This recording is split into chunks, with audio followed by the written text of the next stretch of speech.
Olá, e seja bem-vindo de volta ao Infinita Oração. Hoje, vamos explorar um estudo bíblico com base na sexta porção do livro de Êxodo. Vamos tecer essa história com leituras de Jeremias, do Evangelho de Mateus e o Salmo 72 para revelar o profundo ensino moral e espiritual que as Escrituras nos oferecem. Aproveite para apertar agora o botão do like, inscreva-se no canal e vamos começar. No livro de Êxodo, logo após o estabelecimento dos 10 mandamentos no Monte Sinai, encontramos um conjunto extraordinário de leis e ordenanças que o Senhor estabeleceu para guiar seu povo. Estas leis, conhecidas como os estatutos, representam a primeira codificação detalhada de princípios morais, sociais e espirituais dados por Deus para regular a vida em comunidade. Estes estatutos revelam o coração do Pai Celestial para com a humanidade.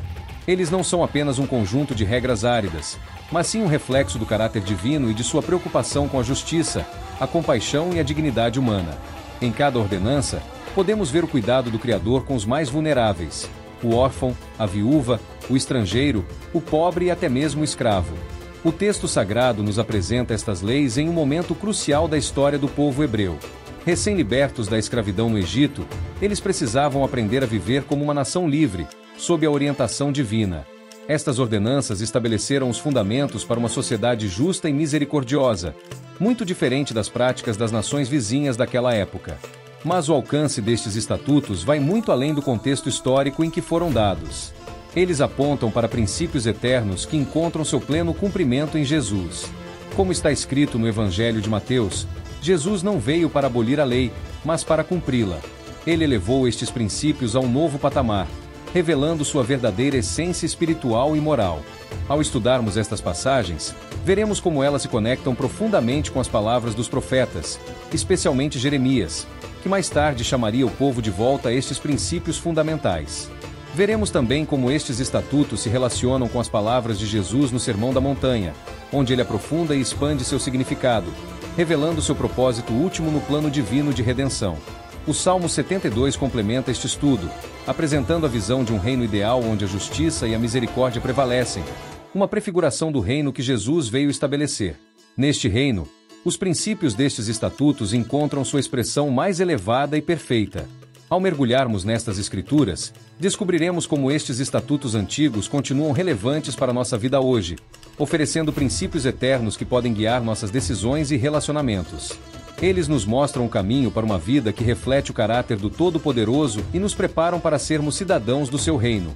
Nas próximas sessões, exploraremos em detalhes cada uma destas leituras sagradas, começando com os estatutos fundamentais apresentados no livro de Êxodo. Veremos como estas leis estabeleceram as bases para uma sociedade justa e como seus princípios continuam a nos ensinar sobre o coração de Deus para com seu povo. Ao adentrarmos o texto de Êxodo, capítulos 21 a 24, encontramos um conjunto extraordinário de leis que estabelecem os fundamentos da justiça social e da vida comunitária. Estas ordenanças começam com um tema surpreendente: a regulamentação da escravidão. O Senhor, que acabará de libertar seu povo do cativeiro egípcio, não aboliu imediatamente a instituição da escravidão, mas estabeleceu limites e proteções que eram revolucionários para aquela época.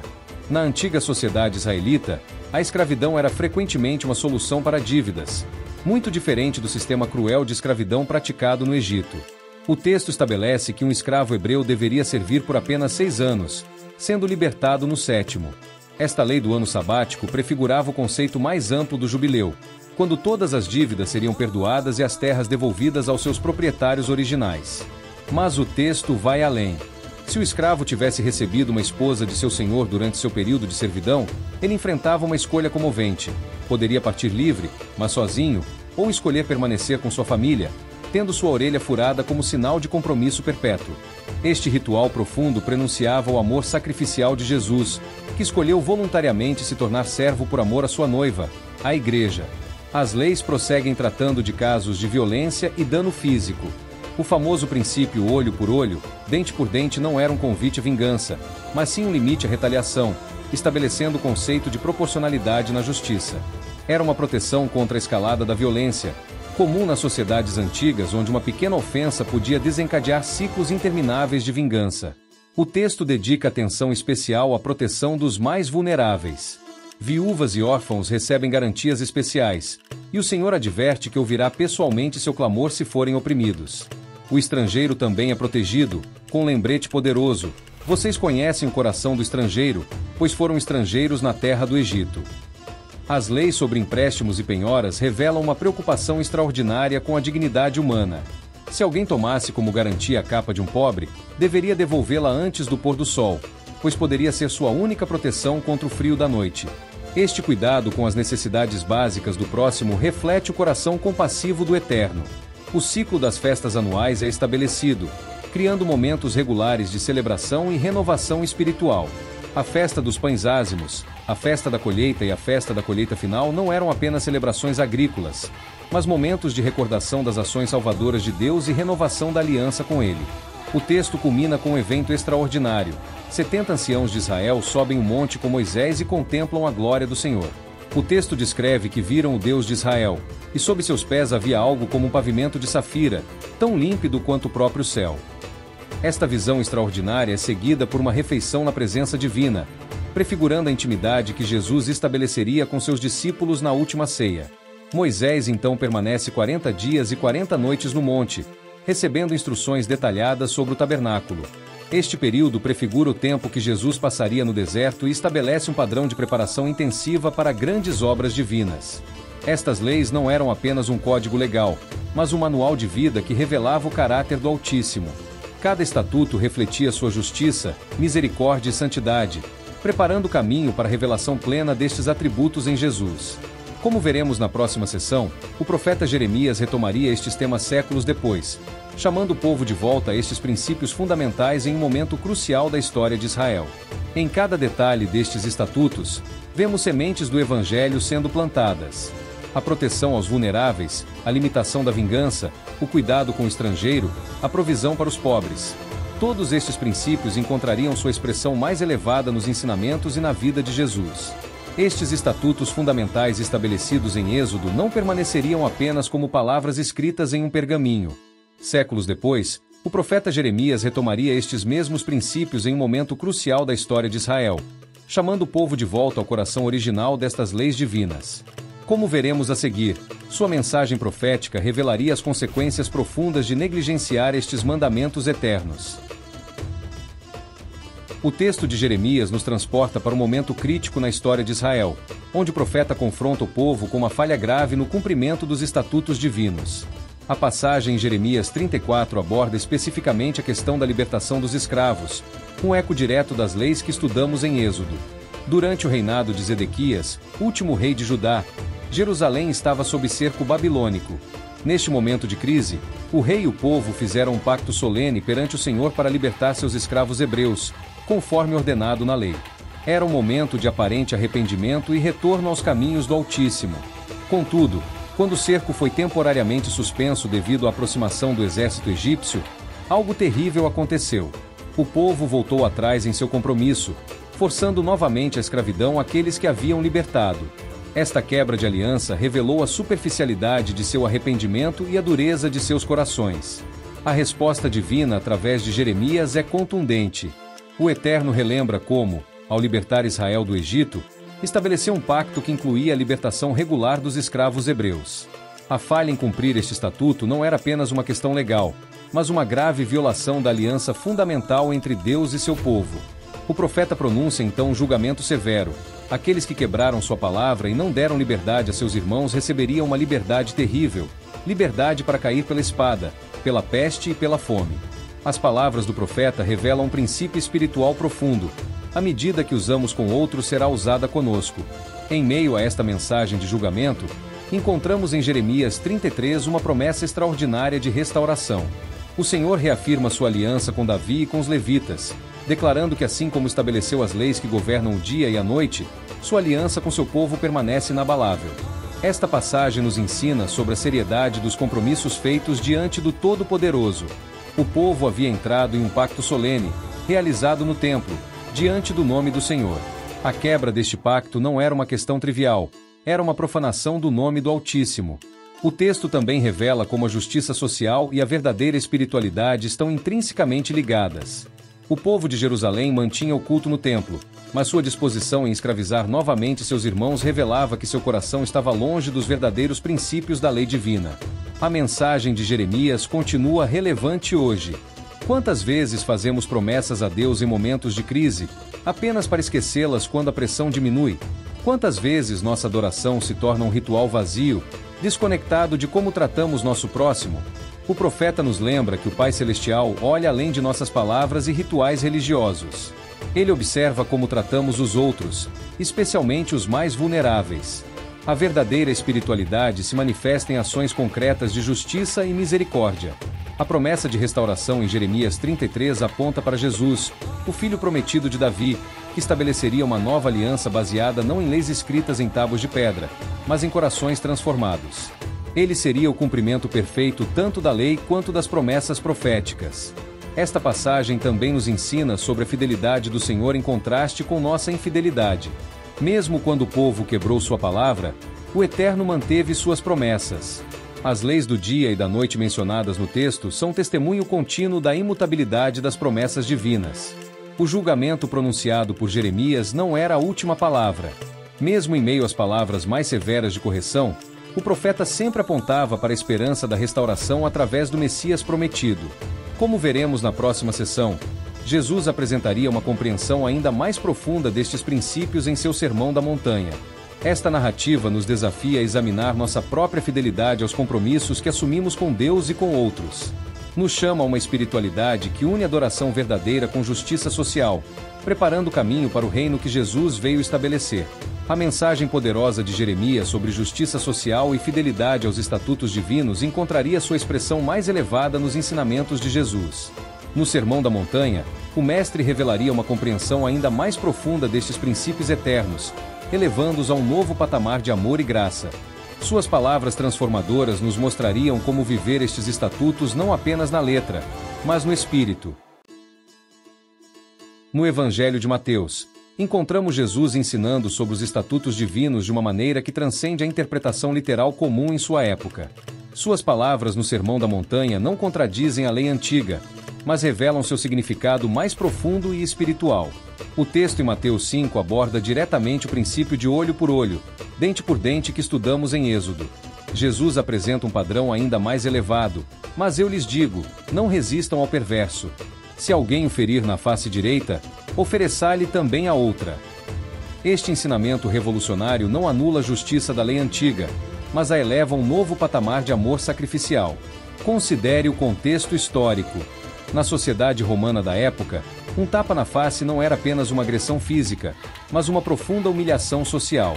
Ao instruir seus seguidores a oferecer a outra face, Jesus não estava promovendo passividade, mas sim uma forma radical de resistência não violenta que expunha a injustiça do agressor. O mestre prossegue: se alguém quiser processar você e tomar sua túnica, deixe que leve também a capa. Este ensinamento se conecta diretamente com os estatutos em Êxodo sobre penhoras e empréstimos. Jesus transforma uma lei sobre dignidade básica em um chamado à generosidade extraordinária. A instrução sobre caminhar 2 milhas quando forçado a caminhar uma tinha um significado poderoso no contexto romano. Os soldados podiam legalmente obrigar um civil a carregar suas cargas por 1 milha. Ao voluntariamente caminhar uma 2ª milha, o seguidor de Jesus transformava um ato de opressão em uma demonstração de amor que desafiava o próprio sistema de dominação. Quando Jesus diz: dê a quem lhe pedir, e não volte as costas àquele que deseja pedir algo emprestado, ele ecoa e amplia os estatutos sobre empréstimos e cuidado com os pobres. Não é mais apenas uma questão de não cobrar juros ou devolver a capa antes do anoitecer, é um chamado à generosidade sem reservas. Este ensinamento não deve ser interpretado como uma abolição da justiça ou um convite à permissividade com o mal. Em vez disso, Jesus está apresentando uma forma mais profunda de justiça que opera através do amor sacrificial. É uma justiça que não apenas pune o mal, mas busca transformar o malfeitor. O Mestre está nos chamando a uma mudança radical de perspectiva. Em vez de nos perguntarmos qual é o mínimo que a lei exige, devemos perguntar como posso demonstrar mais completamente o amor do Pai Celestial nesta situação. Este amor radical não é fraqueza. Jesus mesmo demonstrou isso quando enfrentou as autoridades religiosas, expulsou os cambistas do templo e denunciou a hipocrisia. Seu exemplo nos mostra que o amor verdadeiro inclui tanto a gentileza quanto a firmeza, tanto a misericórdia quanto a verdade. Os ensinamentos de Jesus também revelam que a verdadeira justiça não pode ser alcançada apenas através de regras externas. É necessária uma transformação interior que só pode vir através do poder do Espírito Santo. As leis escritas em tábuas de pedra devem ser escritas em corações de carne. Este texto nos desafia profundamente hoje. Em um mundo marcado por polarização e conflito, somos chamados a demonstrar uma forma diferente de viver. Não devemos ser ingênuos sobre o mal, mas também não devemos deixar que o mal determine nossas respostas. Quando oferecemos a outra face, não estamos sendo derrotados. Estamos seguindo o exemplo de Jesus, que quando insultado, não revidava. Quando sofria, não fazia ameaças, mas entregava-se àquele que julga com justiça. Sua aparente derrota na cruz se transformou na maior vitória da história. O chamado de Jesus para amar nossos inimigos e orar por aqueles que nos perseguem não é uma sugestão opcional para supercristãos. É o caminho normal do reino que ele veio estabelecer. É um chamado para sermos verdadeiramente filhos do Pai Celestial, que faz seu sol nascer sobre justos e injustos. Na próxima sessão, veremos como o Salmo 72 apresenta uma visão deste reino onde a justiça e a misericórdia se encontram, onde os princípios que Jesus ensinou encontram sua expressão plena na sociedade. É um salmo que nos ajuda a visualizar o mundo que Deus deseja estabelecer através de seu povo. O Salmo 72 nos apresenta uma visão extraordinária de um reino governado pelos princípios divinos que temos estudado. Tradicionalmente atribuído a Salomão, este salmo é tanto uma oração quanto uma profecia, descrevendo um governante ideal que prefigura o reinado perfeito de Jesus. Logo em seus primeiros versos, o salmista pede a Deus que conceda ao rei seus atributos de justiça e retidão. Esta não é uma justiça abstrata, mas uma que se manifesta em ações concretas de proteção aos pobres e socorro aos necessitados. O texto ecoa os estatutos que estudamos, mostrando como um governante segundo o coração do Eterno deve cuidar dos mais vulneráveis. Ele julgará teu povo com justiça e os teus pobres com direito, declara o salmista. Note como esta descrição se alinha perfeitamente com as leis de proteção aos necessitados que encontramos em Êxodo. O rei ideal não apenas estabelece leis justas, mas assegura que a justiça alcance ativamente aqueles que mais precisam dela. O salmo prossegue com uma visão magnífica. Ele descerá como chuva sobre a terra ceifada, como aguaceiros que regam o solo. Esta metáfora poética revela a natureza do governo divino. Não é uma autoridade que esmaga, mas uma presença que renova e traz vida, assim como a chuva restaura a terra ressequida. A extensão deste reino é universal, dominará de mar a mar e desde o rio até os confins da terra. Esta não é apenas uma profecia sobre um reino terreno, mas uma visão do domínio universal de Jesus, cujo reino transcende todas as fronteiras nacionais e culturais. O texto enfatiza repetidamente a preocupação com os pobres e oprimidos, porque ele livrará o necessitado quando clamar, como também o aflito que não tem quem o ajude. Este tema ressoa profundamente com os estatutos de Êxodo e encontra sua expressão perfeita no ministério de Jesus, que veio pregar boas novas aos pobres e liberdade aos cativos. O salmista descreve como todos os reis se prostrarão diante deste governante justo, e todas as nações o servirão. Este não é um domínio baseado na força bruta, mas na justiça e na compaixão que atraem os povos. É uma prefiguração do reino de Jesus, que disse: "E eu, quando for levantado da terra, atrairei todos a mim." A prosperidade descrita no Salmo não é apenas material. Haverá abundância de trigo na terra, ondulará sobre os cumes dos montes. Esta imagem de abundância agrícola simboliza a plenitude de vida que vem quando uma sociedade se alinha com os princípios divinos de justiça e misericórdia. O nome deste Rei justo permanecerá eternamente e continuará como o sol. Esta promessa encontra seu cumprimento em Jesus, cujo nome está acima de todo nome, e cujo reino não terá fim. Ele é o verdadeiro filho de Davi que estabelece o reino de justiça que o Salmo antecipa. O texto termina com uma explosão de louvor ao Senhor, o único que pode fazer maravilhas. Esta conclusão nos lembra que a verdadeira justiça e o governo perfeito só podem vir do Altíssimo. Nenhum governante humano, por mais sábio ou justo que seja, pode cumprir plenamente esta visão sem a graça e o poder divinos. Este salmo nos desafia hoje. Em um mundo marcado por injustiça e desigualdade, ele nos chama a trabalhar pela justiça enquanto aguardamos o reino perfeito que Jesus estabelecerá em sua volta. Nos lembra que não podemos separar nossa espiritualidade pessoal de nosso compromisso com a justiça social. O texto também nos oferece esperança. Por mais sombria que pareça a situação atual do mundo, temos a promessa de que um dia a justiça florescerá e haverá abundância de paz até que não haja mais lua. Esta não é uma esperança vã, mas uma certeza baseada nas promessas imutáveis do Todo-Poderoso. A seguir, veremos como todas estas leituras se entrelaçam, revelando um padrão divino consistente de justiça e misericórdia que encontra sua expressão suprema em Jesus.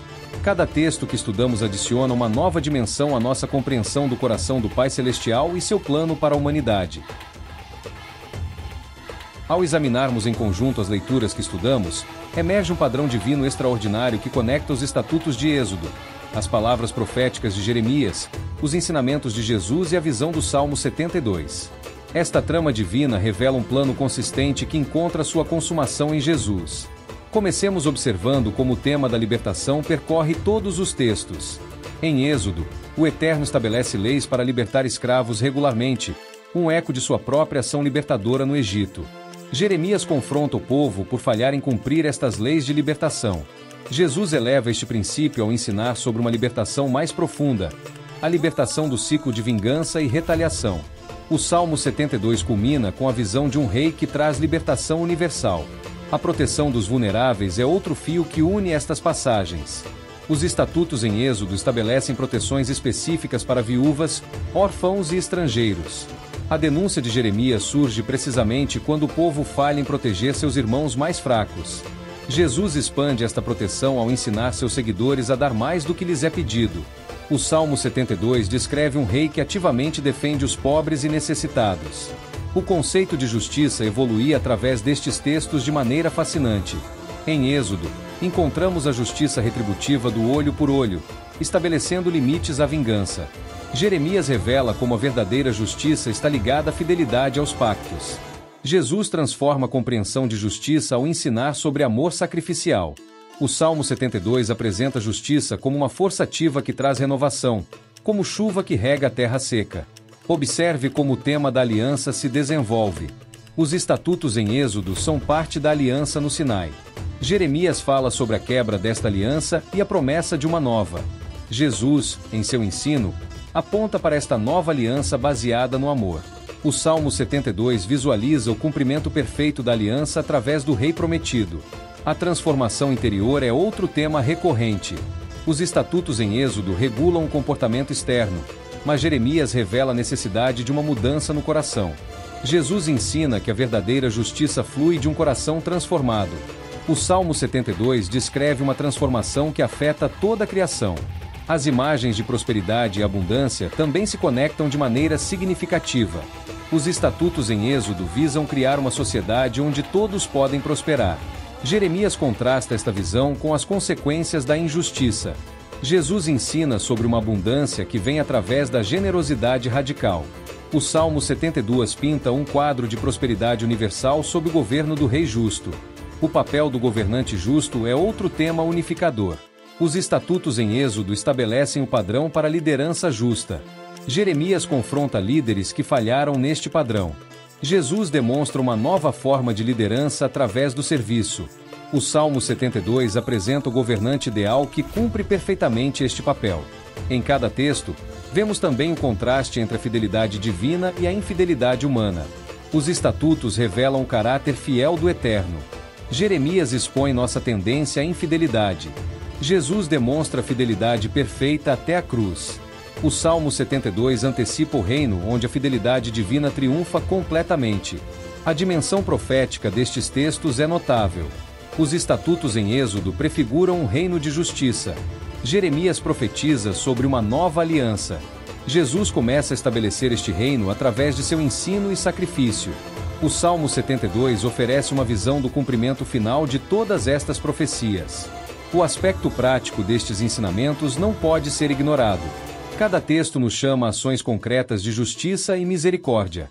Não são apenas ideais abstratos, mas princípios que devem moldar nossa vida diária e nossas relações com outros. A seguir, transformaremos estas verdades em uma oração que expressa nosso anseio pela realização plena destes princípios em nossa vida e em nosso mundo. Esta oração nos ajudará a internalizar as lições que aprendemos e a buscar sua aplicação prática em nossa caminhada diária. Vamos orar juntos. Pai Celestial, abrimos nosso coração diante de Ti em gratidão pelos Teus estatutos perfeitos. Agradecemos porque em Tua sabedoria nos deste leis que protegem os vulneráveis e promovem a justiça verdadeira. Perdoa-nos quando, como teu povo antigo, falhamos em viver segundo teus princípios. Senhor Jesus, ensina-nos a amar como tu amas, a oferecer a outra face, a caminhar a segunda milha, a dar sem esperar retorno. Que teu Espírito Santo transforme nossos corações para que possamos ser instrumentos de tua justiça e misericórdia neste mundo. Eterno, apressa a vinda do teu reino perfeito, onde a justiça fluirá como um rio e a paz abundará até não haver mais lua. Em nome de Jesus oramos. Amém. Na jornada que percorremos através deste estudo bíblico, descobrimos verdades eternas que podem transformar nossa vida e nossa sociedade. Os princípios que o Eterno estabeleceu há milhares de anos continuam vivos e relevantes, encontrando sua expressão mais elevada nos ensinamentos e na pessoa de Jesus. Aprendemos que a verdadeira justiça vai muito além de regras e regulamentos. Começa com o reconhecimento da dignidade inerente a cada ser humano, criado à imagem do Todo-Poderoso. Os estatutos que estudamos não eram apenas leis áridas, mas expressões do coração do Pai Celestial para com seus filhos, especialmente os mais vulneráveis. O cuidado com os pobres, viúvas, órfãos e estrangeiros não é opcional para aqueles que seguem o Senhor. É uma marca distintiva da verdadeira fé. Como podemos dizer que amamos a Deus, a quem não vemos, se não amamos nosso próximo, a quem vemos? Os estatutos nos ensinam que a espiritualidade autêntica sempre se manifesta em ações concretas de justiça e misericórdia. A mensagem de Jeremias nos alerta sobre o perigo da religiosidade superficial. Não podemos separar nossa adoração a Deus de como tratamos os outros. O profeta nos mostra que quebrar nossos compromissos com o próximo é quebrar nossa aliança com o Altíssimo. A justiça social e a verdadeira espiritualidade são inseparáveis. Os ensinamentos de Jesus elevam estes princípios a um novo patamar. Ele nos chama não apenas a evitar a injustiça, mas a ser agentes ativos de transformação através do amor sacrificial. Oferecer a outra face, dar a capa junto com a túnica, caminhar a segunda milha. Estas não são expressões de fraqueza, mas demonstrações poderosas do amor que vence o mal com o bem. O Salmo 72 nos dá esperança ao pintar um quadro do reino que está por vir. Nos lembra que nossos esforços por justiça não são em vão. Por mais que o mundo atual pareça dominado pela injustiça e opressão, temos a promessa de que um dia a justiça fluirá como águas, e a retidão como um rio perene. Como aplicar estas verdades em nossa vida diária? Começa com um exame honesto de nosso coração e nossas práticas. Como tratamos aqueles que têm menos poder ou recursos que nós? Somos generosos com nosso tempo, recursos e compaixão? Mantemos nossa palavra, mesmo quando é custoso? Em nossas famílias, podemos demonstrar estes princípios através do perdão, da generosidade e do cuidado mútuo. No trabalho, podemos ser exemplos de integridade e justiça em nossas decisões e relacionamentos. Em nossa comunidade, podemos nos envolver ativamente em iniciativas que promovem justiça e cuidam dos necessitados. Nossa resposta à injustiça não deve ser amargura ou vingança, mas amor transformador. Quando somos tratados injustamente, temos a oportunidade de demonstrar um caminho diferente, o caminho de Jesus. Isso não significa ser passivo diante do mal, mas enfrentá-lo com as armas do amor e da verdade. O chamado à justiça também inclui como usamos nossos recursos. Os estatutos nos ensinam sobre generosidade, empréstimo sem juros e cuidado com os necessitados. Em nosso contexto, isso pode significar apoiar organizações que promovem justiça, usar nosso dinheiro de forma ética e estar atentos às necessidades ao nosso redor. A promessa do reino vindouro não deve nos tornar passivos, mas nos inspirar a maior ação. Somos chamados a ser sinais e instrumentos deste reino, demonstrando em nossa vida os princípios que estudamos. Cada ato de justiça e misericórdia é uma semente deste reino plantada no solo do presente. Que o Espírito Santo nos ajude a viver estas verdades. Que sejamos conhecidos não apenas por nossa fé, mas por nossa justiça. Não apenas por nossas palavras, mas por nossas ações. Não apenas por nossa religião, mas por nosso amor. Assim seremos verdadeiros seguidores de Jesus, que não veio para ser servido, mas para servir e dar sua vida em resgate de muitos. O que você achou do estudo bíblico de hoje aqui no Infinita Oração? Por favor, nos conte nos comentários qual foi a parte que mais te tocou no nosso estudo de hoje. Inscreva-se agora no canal, ative o sino das notificações para não perder nada, aperte o botão do like e lembre-se também de compartilhar este vídeo com alguém que você conhece e que precisa ouvir essas palavras hoje. Obrigado por assistir e até amanhã no nosso próximo vídeo.